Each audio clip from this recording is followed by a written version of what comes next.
నల్గొండ జిల్లా నార్కట్పల్లి మండలం ఔరవాని అనే గ్రామంలో కల్లూరి బాలరాజు అనే అతను బీఆర్ఎస్ తరపున పంచాయతీ అభ్యర్థిగా నిల్చున్నాడు. పంచాయతీ ప్రెసిడెంట్. తీరా పంచాయతీ ఎన్నికలు ఫలితాలు వచ్చినప్పుడు చూస్తే కాంగ్రెస్ అభ్యర్థి జక్కల పరమేశ్ మీద 450 ఓట్ల తేడాతో ఓడిపోయాడు. ఒక 50-60 ఓట్ల తేడాతో ఓడిపోతే బాగుండేది, కానీ ఇంత డబ్బు పంచినా కూడా అన్ని వందల ఓట్ల తేడాతో ఓడిపోవడం అనేది నాకు చాలా అవమానకరంగా ఉంది. డబ్బులు పంచి ఏంటి ఉపయోగం, మళ్ళీ నా డబ్బులు నాకు ఇచ్చేయండి అంటూ ఆయన దేవుడు ఫోటో పట్టుకొని, మీరు నిజంగా దేవుడు ఫోటో మీద ఒట్టేసి చెప్పండి, డబ్బులు తీసుకుంటే ఇచ్చేయండి, ఒకరు డబ్బులు తీసుకోకపోతే దేవుడు ఫోటో మీద ఒట్టేసి చెప్పండి అంటూ ఆయన అయితే ఒక పెద్ద బాక్స్ పట్టుకొని ఆయన డబ్బులు అడగడం అయితే జరిగింది. తన భార్య కూడా అదే అంటుంది, మేము ఒక 100 లోపు ఓట్లతో ఓడిపోతే డబ్బులు అడిగే వాళ్ళం కాదు, కానీ ఇన్ని 100 ఓట్లతో ఓడిపోయామంటే డబ్బులు తీసుకున్న వారు కూడా మాకు ఓట్లు వేయలేదు, కాబట్టి మా డబ్బులు ఎందుకు వదులుకోవాలి, మేము ఇప్పటికే అప్పుల పాలు అయిపోయామంటూ ఆవిడైతే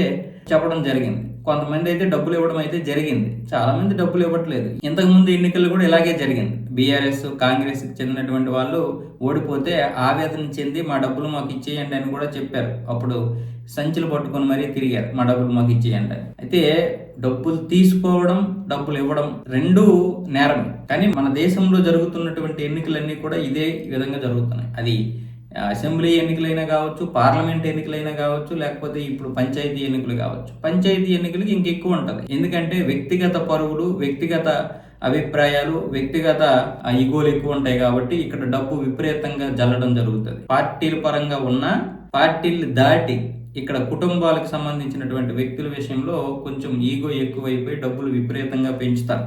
ఆ విధంగా మన దేశంలో ఈ పంచాయతీ ఎన్నికలు ఇంత పెద్ద రచ్చ చేస్తున్నాయి.